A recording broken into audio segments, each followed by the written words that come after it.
Hello y bienvenidos al podcast de sostenibilidad y responsabilidad social, tu podcast. Y como la actualidad manda, hoy exploraremos cómo la presidencia de Donald Trump podría afectar la sostenibilidad y la responsabilidad social en diversos sectores. Analizaremos su trayectoria en políticas ambientales, el impacto de sus decisiones energéticas, la retirada del Acuerdo de París y mucho, mucho más. Prepárate para un análisis profundo y revelador sobre los desafíos y oportunidades que se nos avecinan. Pero antes de continuar, déjame presentar. Mi nombre es Silvia Urarte y estoy un lunes más en la cita que tengo con el mundo, es decir, contigo. Si estás escuchando esto, quiero decirte que gracias de todo corazón por tu compromiso. Recuerda que personas como tú son necesarias, te necesitamos y por ello yo, como siempre, intentaré aportar lo mejor de mí. Y dicho esto, hoy no estoy sola, porque justo nos acompaña una eminencia en geopolítica y estrategia, Marcos Urarte. Marcos es la segunda vez que nos visita. La primera fue para hablar de geopolítica y sostenibilidad. Y ahora, con el cambio de mandato en Estados Unidos, nos explicará qué afectaciones podríamos tener a nivel europeo en los temas que nos preocupan, la sostenibilidad. Para aquellos que no conocen su impresionante trayectoria, Marcos es ingeniero industrial en la Universidad Politécnica de Cataluña e ingeniero de sistemas por la Universidad de Fujitsu Limited en Tokio, Japón.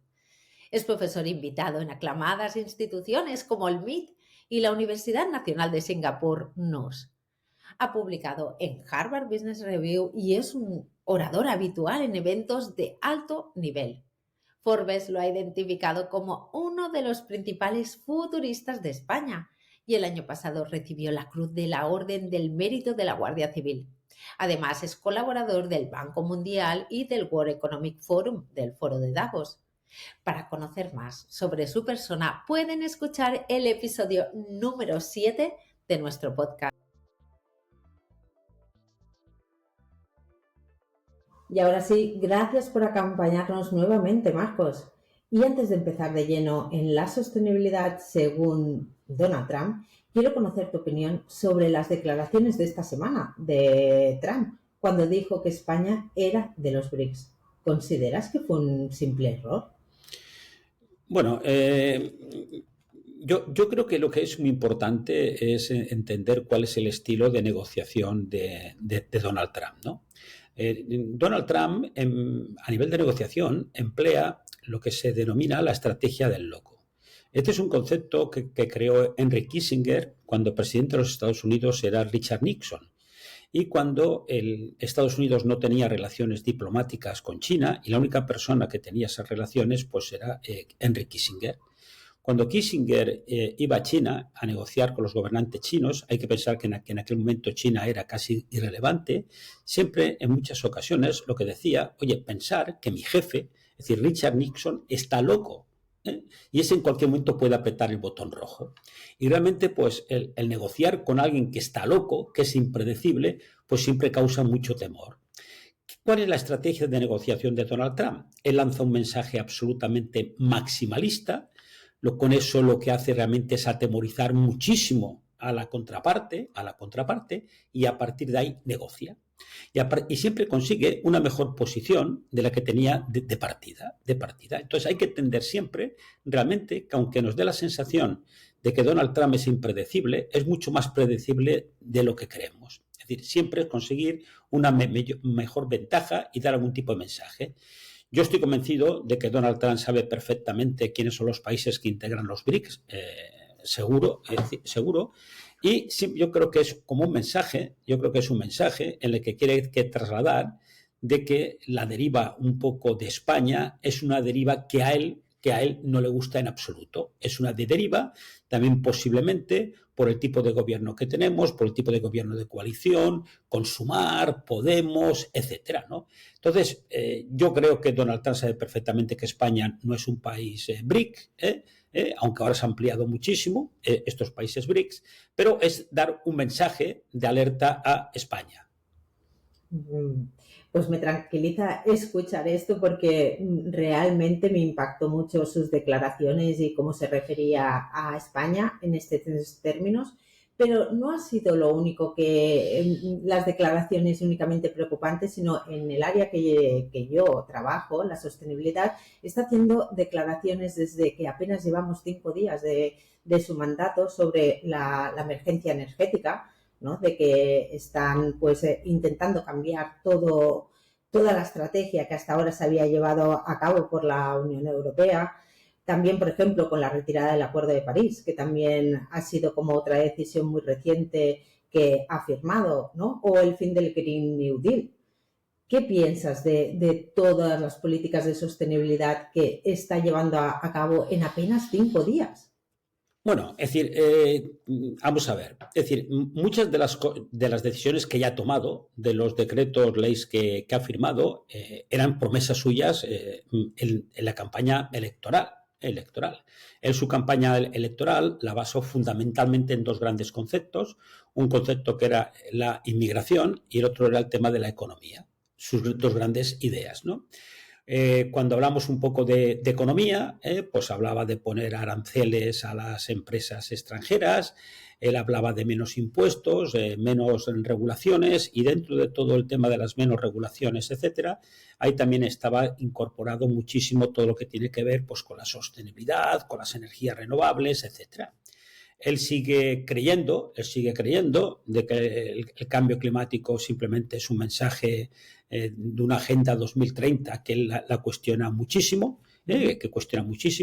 Solo hay que ver pues, su intervención de ayer en el foro de Davos, en el foro de Davos, cómo cuestionó absolutamente a todo el foro de Davos, y realmente pues bueno, esto significa de que él ya ha dicho también declaraciones suyas pues de ayer, ha pedido a Arabia Saudí como uno de los principales países productores de petróleos de que baje el precio del petróleo. Él va a poner en marcha absolutamente toda su capacidad de producción de energías fósiles, aunque siempre la estrategia de Estados Unidos ha sido tener una enorme reserva, intentar comprar fuera, aunque él pueda ser autosuficiente para tener unas enormes reservas en caso de una situación crítica. Y esto significa de que, bueno, él no cree en el tema del cambio climático, él no cree en el tema de la agenda del 2030 y todo aquello que pueda penalizar a las empresas norteamericanas con ciertos impuestos, etcétera, que les puedan penalizar para que pierdan competitividad, pues inicialmente lo va a eliminar, lo va a eliminar.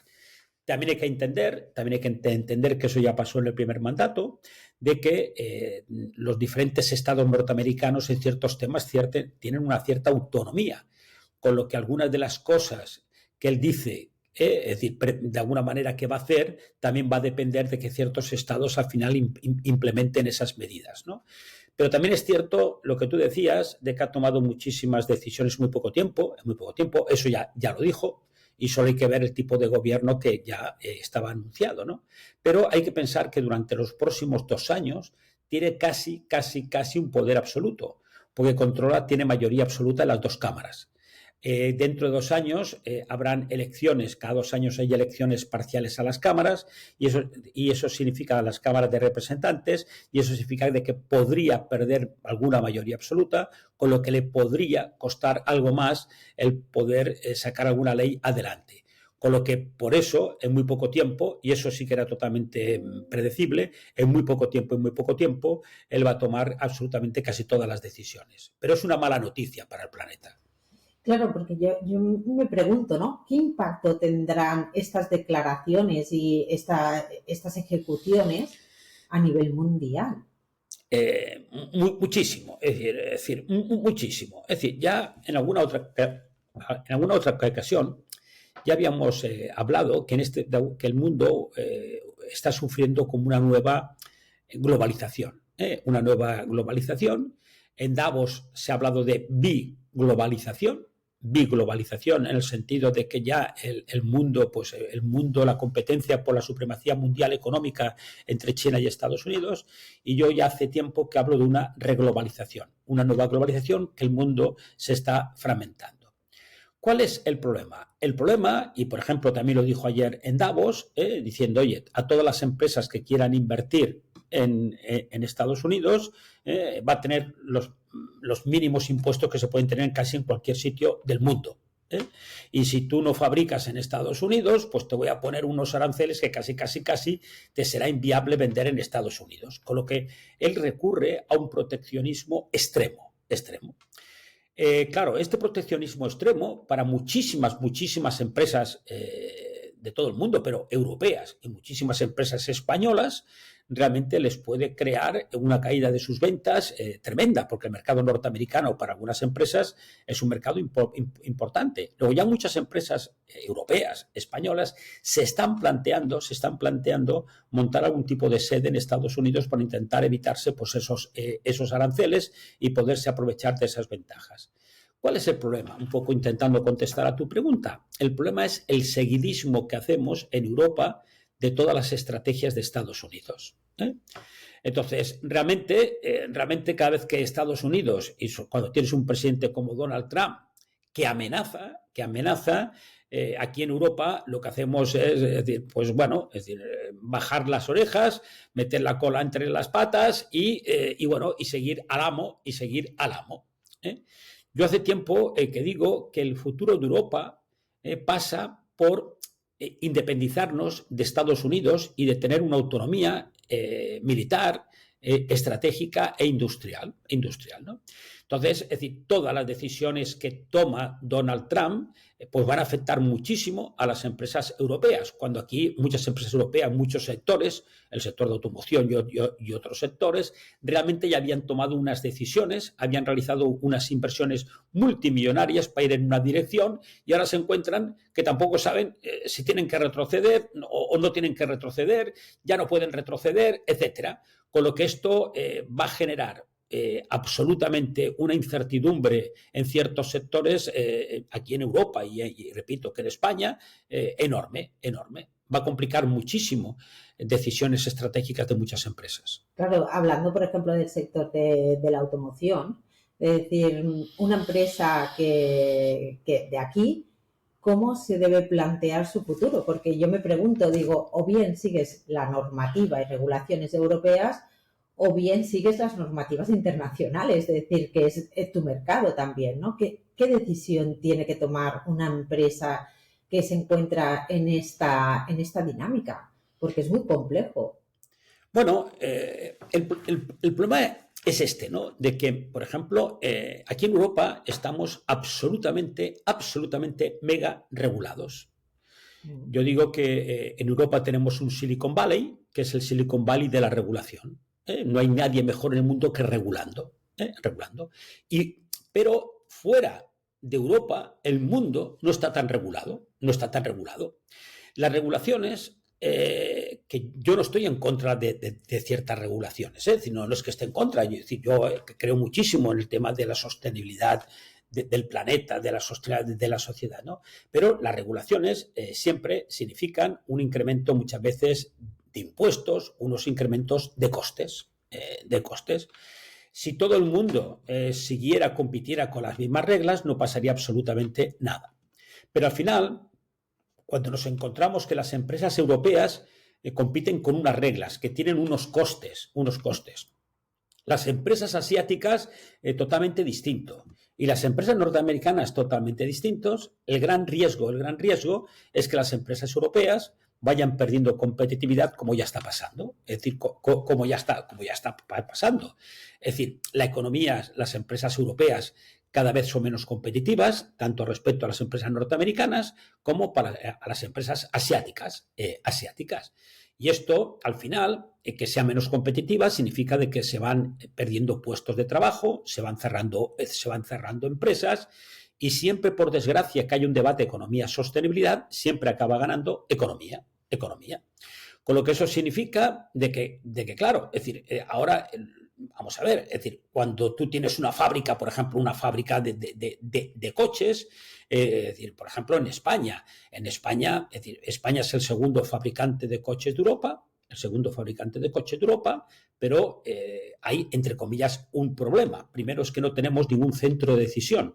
todas las empresas que fabrican en Europa, los centros de decisiones están fuera de España. Perdón, es decir, que fabrican en España, los centros de decisión están fuera de España. Con lo que somos una fábrica más dentro de una estrategia global. Pero además, yo me imagino que aproximadamente, o decir, vamos a ver, eso va por marcas, pero posiblemente en global más del 80% de los coches que se fabrican en España son para exportación. Esta exportación fundamentalmente va a países europeos, fundamentalmente, pero también va a países, también puede ir a Estados Unidos y puede ir a otros países. Entonces, claro, tú cuando fabricas, de alguna manera, es decir, tú no puedes en una cadena de producción, tú no puedes decir, pues a este coche, bueno, lo puedes decir, pero complicas muchísimo la gestión, los costes, es decir, oye, va a tener, este coche va a contaminar de una manera, este va a contaminar de otra manera, etcétera. Con lo que al final realmente existen como unos modelos, tanto de calidad como de producción, unas plataformas que para poder ser competitivo intentas estandarizar al máximo ciertos procesos. Entonces va a ser tremendamente complicado. Es decir, mientras las reglas sean distintas, siempre tenemos que trabajar siempre tenemos que trabajar teniendo en cuenta las reglas más exigentes. Más exigente, independientemente que tú estés dando algo que en un mercado pues no se valore. Pero las empresas, por ejemplo, hablando del sector de automoción, las empresas, los grandes grupos automovilísticos están realizando inversiones inmensas para lo que llamamos un poco la electrificación de la producción, la electrificación de las fábricas. Ahora es bastante el proceso, yo creo, bastante, de alguna manera, irreversible, ¿no? Claro, porque otra de las cosas que ha eliminado es el Green New Deal, que sería toda la parte de la economía verde. Y yo también me preguntaba, porque teniendo en cuenta de que China pues es el principal productor de placas solares, de decir, y de estar apoyando pues estas baterías y esta nueva economía verde, si él al verse totalmente desposicionado en este tema no ha querido revertir todas las reglas del juego para quitar este liderazgo más a China y no tanto a Europa con el tema de la regularización. Absolutamente. Es decir, en todos los documentos de estrategia de seguridad nacional de Estados Unidos solo aparece un competidor y es China. Es decir, para Estados Unidos, a nivel global, Rusia es un país insignificante, a nivel global, de alguna manera, Europa es insignificante. Tenemos que pensar de que Europa es alrededor del 5% de la población mundial, con lo que puede ser incluso hasta un mercado pequeño. A nivel económico todavía pues estaría alrededor del 18% del PIB mundial, con lo que todavía pues es una potencia. Cuando hablamos un poco de todo el tema, pues eso de la transformación un poco de la economía, una economía más verde, vamos a ver, aproximadamente las cifras van variando, etcétera, pero aproximadamente el 80% o más de todo lo que serían las placas solares del mundo se fabrican en China. En China. Las baterías para los vehículos eléctricos y otro tipo, de alguna manera, China controla absolutamente tanto la producción como toda la cadena de valor de las materias primas, lo que son las tierras raras, los procesos de fabricación, etcétera, etcétera. China, ya más del 50% de los coches que se venden en China son eléctricos ya, con lo que a pesar de que sigue siendo el país que más contamina del mundo, China, también es cierto que es el país que está haciendo un esfuerzo enorme, porque para ellos es la supervivencia por intentar hacer una transición. Y lo están haciendo. Repito, a pesar de que es el país que todavía que más contamina del mundo. Entonces tiene todo el sentido del mundo que decir, oye, si yo sigo compitiendo con unas ciertas reglas que son las reglas, entre comillas, a las que estamos yendo, a Estados Unidos le será imposible competir con China. O cambio las reglas, o me será imposible. Entonces, tiene todo el sentido. ¿Qué ocurre con Donald Trump? Lo que ocurre con Donald Trump, y no solo con Donald Trump, sino que por desgracia con la mayoría de políticos del mundo, es que solo miran a corto, solo miran decisiones a corto y no son conscientes de que esas decisiones a corto, el impacto que van a tener a medio y largo plazo, porque no son conscientes, o porque no es que sean tontos ni mucho menos, o no les preocupa porque eso no vende. eso no vende. ¿Y puede ser por la edad? No, yo creo que el tema de la edad, del tema del edadismo y estas cosas, aunque no es exactamente el edadismo, yo estoy un poco cansado. Estoy un poco cansado, de alguna manera. No es un tema de edad, es un tema de alguna de mentalidad, de una cierta mentalidad, de que, porque eso ocurre en muchas empresas, ocurre, ¿no? Hay empresas que, independientemente de la edad de la persona que la esté dirigiendo, tienen una mirada a corto, y otras que tienen una mirada mucho más a medio y largo plazo. Claro, todo lo que es invertir en general en el futuro penaliza la rentabilidad a corto. Invertir en el futuro siempre penaliza la rentabilidad a corto. Y invertir en la sostenibilidad del planeta, en la sostenibilidad de la sociedad, invertir en todo aquello para hacer un mundo, ya no digo más habitable, sino que incluso sea habitable, claro, penaliza a corto, porque muchos de los recursos, de alguna manera, en vez de comprar armamento, pues los tendrías que dedicar a otras cosas. Pero en este momento, esto ha pasado a ser secundario. Los temas un poco, por mucho que se diga, y en Davos se ha visto, por mucho que se siga hablando de energías, de la sociedad del planeta, etcétera, ha quedado más en un discurso que en una realidad. Por desgracia. Y eso, las siguientes generaciones lo van a pagar carísimo. Carísimo. No quiero vincular, hay gente que lo vincula, yo no tengo criterio, no tengo conocimientos para vincularlo. Es decir, pero si nosotros vemos los costes que pueden representar los incendios que están sufriendo Los Ángeles, repito, no lo quiero vincular con el cambio climático, porque aunque hay mucha gente que lo vincula, pero yo no tengo criterio para vincularlo. Vemos que realmente todos los costes que puede representar el impacto ambiental, etcétera, son enormes y pueden poner absolutamente en riesgo la economía mundial. Se creó hace unos años un concepto que ha creado un poco en desuso, y que eran lo que se llamaron los cisnes verdes, es decir, un poco apalancados en el concepto de cisnes negros, etcétera. Los cisnes verdes, lo que nos venía a decir, simplificándolo mucho, es que los temas de los costes de combatir todos los temas del cambio climático acabarían poniendo en riesgo nuestro sistema financiero. Realmente yo creo que a medio y cada vez más a corto, pero que a medio plazo, los temas, todo lo que tiene que ver con los temas medioambientales, cambio climáticos, van a ser demoledores.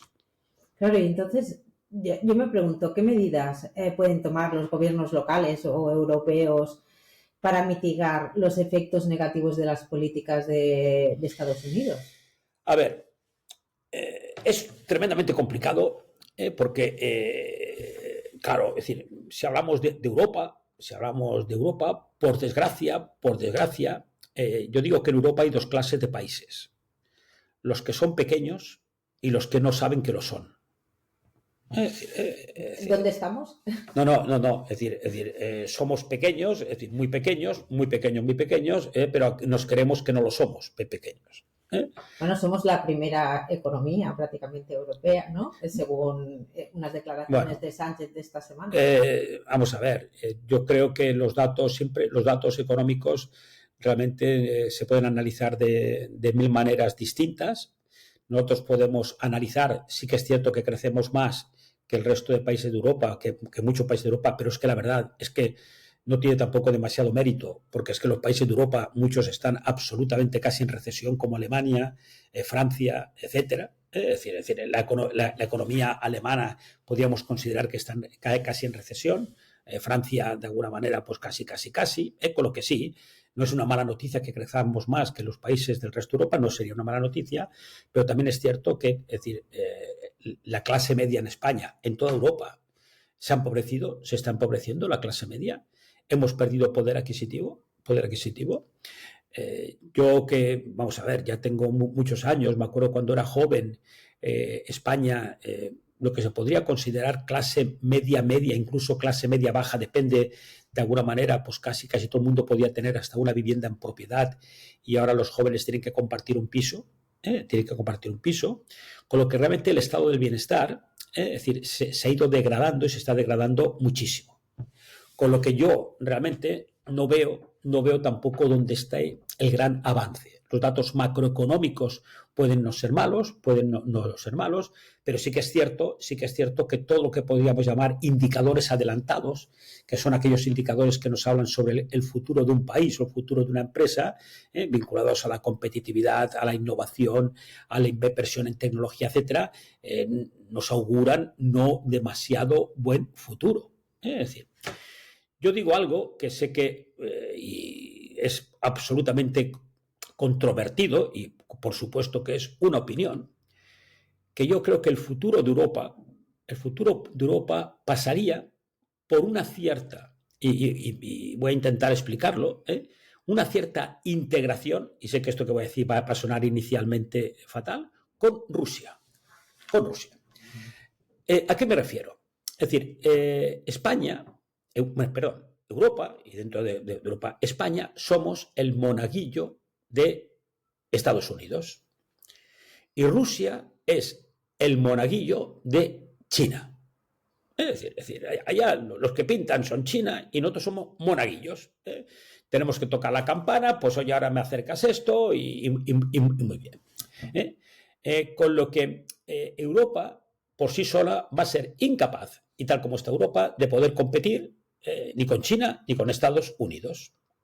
Y Rusia tiene una economía relativamente pobre para el tamaño del país, exactamente lo mismo. Una cierta integración Europa-Rusia crea absolutamente un competidor del mismo nivel de China y el mismo nivel de Estados Unidos. Rusia tiene territorio para cultivar todos los alimentos del mundo y más, tiene todas las materias primas, tiene toda la energía del mundo, gas, petróleo, tiene un mercado, de alguna manera, de muchos habitantes, aunque es un país que va perdiendo población, es un país, de alguna manera, sería el país, por supuesto, el doble, con doble de población que el resto, que el país más grande actual de la Unión Europea, con lo que tiene un posicionamiento geoestratégico en ciertos sitios del mundo muy importante, muy importante.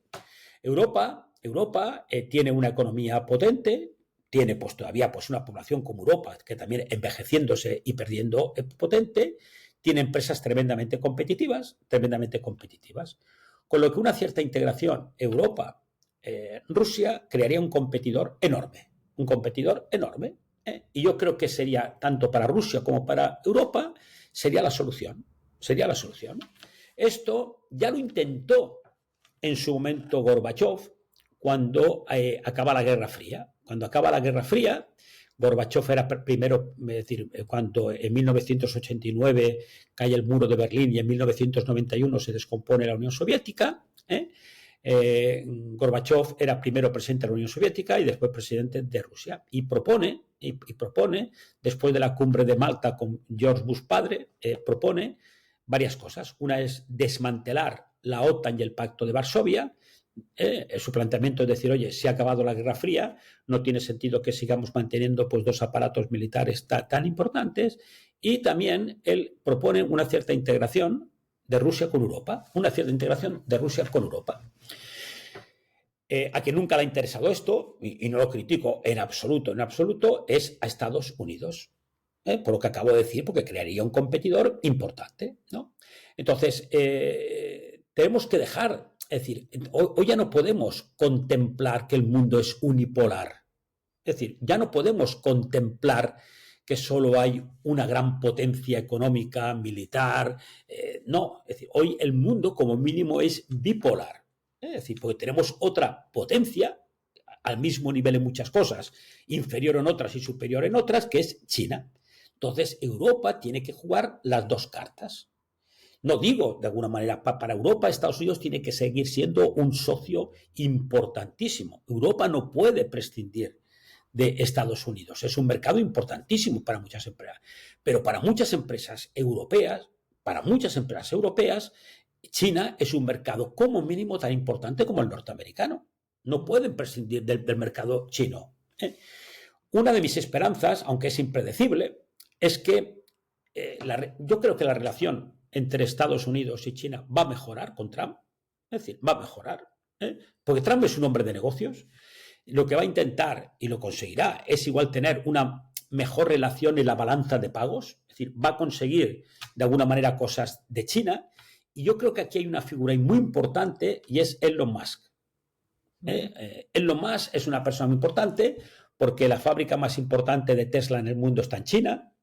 Luego, Elon Musk tiene grandes intereses en China, tiene unas extraordinarias relaciones con los gobernantes chinos y yo creo que puede ser uno de los elementos que pueda facilitar una cierta entente China-Estados Unidos que el mundo necesita esta entente. El mundo necesitaría unas ciertas reglas del juego y un poco pues esta cierta bipolarización y que Europa pudiera jugar un poco las dos cartas. Y en el tema de sostenibilidad, ¿crees que directamente vamos a dar un paso hacia atrás a nivel mundial? Yo creo que a corto sí. Yo creo que a corto sí. Es decir, yo creo que a corto vamos a dar un paso atrás, pero también es cierto que al final vamos a ver un poco las tendencias. Una cosa es una tendencia y la otra una moda. Las modas son pasajeras, las tendencias suelen ser mucho más duraderas. Yo creo que al final, lo mismo que no se puede poner puertas al campo, yo creo que más tarde o más temprano, y por desgracia yo creo que va a ser más temprano que tarde, nos vamos a tener que enfrentar de verdad a todos los temas medioambientales, de cambio climático, de sostenibilidad, con lo que yo creo que es un proceso irreversible. Iremos sufriendo crisis, pero es que si nos estamos jugando la sostenibilidad, la viabilidad, un poco, no digo del planeta, sino porque el planeta será feliz sin nosotros, sino que nos estamos jugando un poco la viabilidad, la sostenibilidad, un poco incluso de la especie humana, de la especie humana. Y qué legado vamos a dejar a las siguientes generaciones. Les vamos a dejar un mundo mucho peor del que nos encontramos. Y además nos vamos a dejar un mundo peor del que nos encontramos con una tecnología que absolutamente nos puede parecer mágica. También, otra de las esperanzas es que la inteligencia artificial nos pueda ayudar a combatir todos estos temas. La inteligencia artificial es una herramienta tan poderosa, que posiblemente pueda ayudar a desarrollar nuevas energías de forma muy baratas, es decir, etcétera, ¿no? Entonces, bueno, vamos a ver. Entonces yo sería pesimista a corto, pero me gustaría ser como más optimista a medio y largo plazo. Y perfecto, porque yo realmente es un tema que últimamente pues nos tiene preocupados a todas las personas que trabajamos en esta área, ¿no? Porque parece que después de 20 años trabajando por la sostenibilidad y los esfuerzos, parece como que finalmente no se consigue a nivel mundial. Y es lo que digo, si un país lo hace y otro no, no sirve. El impacto tiene que ser que todos los países actúen bajo las mismas normas. Entonces, y hasta sería como un tema de justicia, ¿no? Porque no se puede competir con diferentes regularizaciones y sistemas productivos, ¿no? Dice aquí, por ejemplo, lo hemos visto con la agricultura, lo estamos viendo con la automoción y todo lo que viene a nivel de transporte, que hablamos mucho de la automoción, pero tenemos aviones, barcos, etcétera, ¿no? Todo nuestro sistema se ha visto vinculado a una serie de cambios, con lo que las empresas han hecho grandes inversiones y parece como que actualmente este esfuerzo y estas inversiones casi no solo no te benefician, sino que hasta te pueden llegar a perjudicar para competir en un mercado global, ¿no? Y entonces es un poco como esta contra sostenibilidad, ¿no? Que nos estamos encontrando con el mandato de Donald Trump. Pero yo antes de despedirte quiero que me des algún titular así de Davos, que sé que habéis estado siguiendo todas estos días. A modo de titular, ¿qué nos podrías decir para concluir el capítulo? Yo cambiaría el nombre al foro de Davos y le llamaría el foro de la vanidad. Buen titular. Vale, Marcos, pues me despido de ti con un agradecimiento por compartir tu visión y conocimiento una vez más. Y te invito a que vuelvas en unos meses para discutir cómo han evolucionado las políticas que estoy convencida que generarán muchos titulares y provocarán bastante incertidumbre a nivel mundial. Y ahora sí, también me despido de ti que nos estás escuchando, deseándote como siempre una feliz semana. Te agradecería que si te ha gustado este capítulo con Urarte, lo compartas en redes sociales para que más personas puedan unirse a la sostenibilidad de su empresa o negocio, así como beneficiarse de este contenido. Recuerda que puedes encontrar el podcast en Spotify, YouTube, así como en mi web www.silviaurarte.com. Nos vemos en el siguiente capítulo y recuerda que pienses lo que pienses de cada una de las preguntas o respuestas, no te preocupes que todo es perfecto. Y ahora sí, te libero de la economía, la política y la sostenibilidad hasta el próximo lunes que llegaré con más contenido. Gracias por escuchar, por tu interés y sobre todo por tu tiempo. ¡Chao!